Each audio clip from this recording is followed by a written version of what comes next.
Hello dear friends, আমার পুজোর hair স্ট্রেটিং start হয়ে গেছে। আর আজকে যে মেয়েটার স্ট্রেট করাতে গিয়েছিলাম, তো মেয়েটার হেয়ারটা ছিল মোটা হেয়ার, ঠিক আছে। তো আমি যে ক্রিমটা নিয়ে গিয়েছিলাম সেটা ছিল নর্মাল আর সফট হেয়ার স্ট্রেট ক্রিম। আর আমি তো জানি যে নর্মাল আর সফট হেয়ার স্ট্রেটের ক্রিম যদি আমি মোটা হেয়ারের উপরে অ্যাপ্লাই করি তাহলে কিন্তু মোটা হেয়ারটা কিন্তু স্ট্রেট হবে না।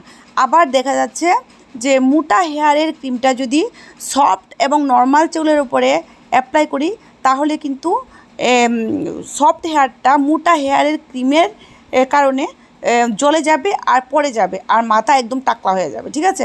তাই এক্সপার্ট দ্বারায় তোমরা হেয়ার স্ট্রেট করাবে, কারণ তোমরা মেয়েরা জানো যে আমাদের সৌন্দর্যের কিন্তু হেয়ার কিন্তু একটা সৌন্দর্যের একটা ইম্পর্ট্যান্ট পার্ট, ঠিক আছে। তো তোমরা